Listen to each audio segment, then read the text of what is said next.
sou o João do Operação Barbarussa e essas são algumas curiosidades sobre a Grécia Antiga que podem te ajudar no Enem. Primeiro e o mais importante é lembrar que a Grécia não era um reino, mas sim um conjunto de cidades e estados independentes, que lá a gente chama de polis. É importante lembrar disso porque quando a gente pensa de Idade Antiga, a gente lembra muito dos reinos, o reino do Egito, o reino da Mesopotâmia, e a Grécia, por mais que a gente chame como Grécia, não era um povo unificado. Na verdade, eram várias cidades e estados independentes que se relacionavam entre si. Alguns tinham acordos comerciais, alguns tinham rivalidades e algumas eram abertamente inimigas. Inclusive, muitas dessas cidades e estados tinham até colônias, pra você ter ideia. E claro, em momentos de guerras maiores, como por exemplo contra a Pérsia, eles até faziam alianças, mas eles não eram um povo unificado. A segunda curiosidade que é muito importante lembrar é que a sexualidade na Grécia não era que nem a nossa. Lá os conceitos eram bem diferentes e era bem comum que homens se relacionassem entre si. Em algumas cidades, inclusive, por conta da questão do machismo, as mulheres eram vistas apenas para reprodução, enquanto os homens que dariam prazer.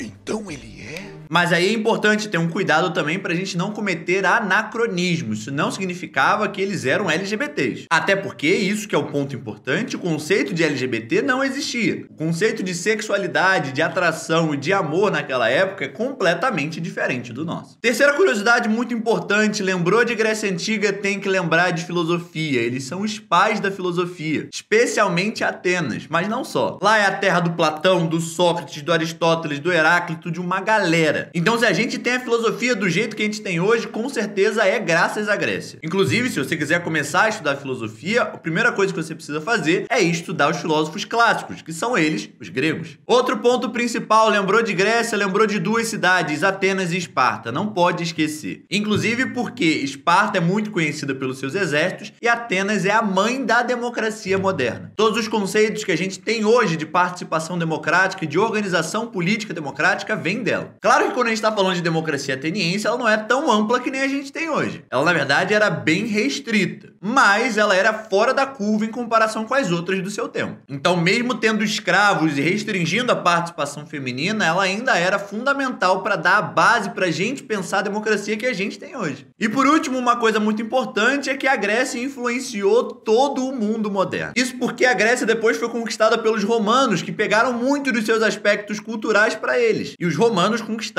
um território gigantesco. Então toda a base do norte da África, do Oriente Médio e da Europa foi influenciada por eles diretamente. E foram essas regiões, especialmente a Europa, que depois colonizou todo o planeta na Idade Moderna. Então todos aqueles valores da Grécia foram parar em Roma, que foram parar nos territórios conquistados por Roma e nos territórios colonizados pelos países que eram antes parte do território romano. Então conhecer a história grega é fundamental para entender o mundo hoje. Mas essas são as curiosidades sobre a Grécia que te ajudam no Enem. Agora, se você está perdido sobre como funciona o Enem, como é que funciona o TRI, o que você pode levar, o que vai te dar 0 na redação, vai lá e clica no guia do Beduca, tem o link aqui na descrição. Mas é isso, espero que você faça uma excelente prova e até a próxima.